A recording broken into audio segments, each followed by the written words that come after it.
2017 marks another year that the South Shore Brewery continues its commitment to what we believe is a one-of-a-kind approach to craft brewing in the United States. We believe we have been on the leading edge of all craft breweries in the United States, using ingredients, the main ingredients, not just a ingredient, not just a seasonal ingredient, but local ingredients that will become the essence and the terroir flavor profile of our beers. We're just about 6 miles away from the shores of Lake Superior in this beautiful barley field, and as you can see, some of the way that we basically have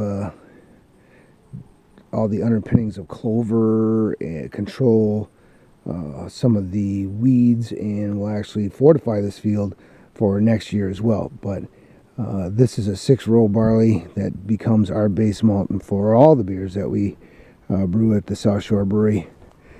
It's a nice height. It's got some beautiful golden attributes to it right now, and we are just in that delicate time frame of a couple weeks away from combining this and getting it tested. But my initial response to the grower of this field is I am quite pleased with what I'm seeing.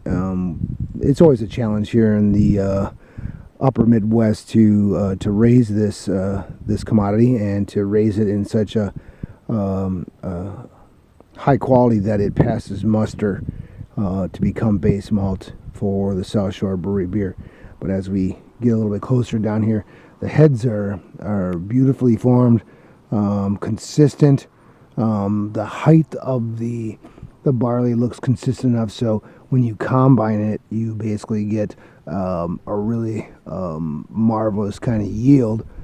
And like I said, the fields have been prepped properly with some beautiful legumes underneath to control weeds and to actually fortify this field for the upcoming kind of crops that'll follow this one.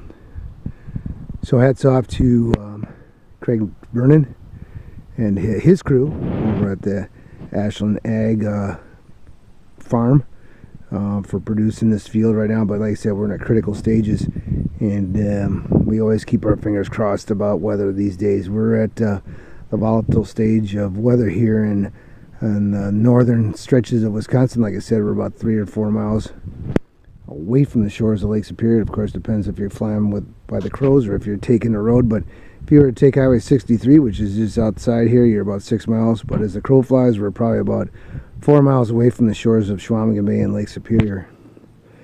This field looks beautiful, and it's over 50 acres of barley, just waving in the wind right now, just beautifully finishing off its delicate little last kind of plump kernels and drying kind of stuff. So just can't wait. We are out here just basically taking the last look at these fields before we get ready to combine.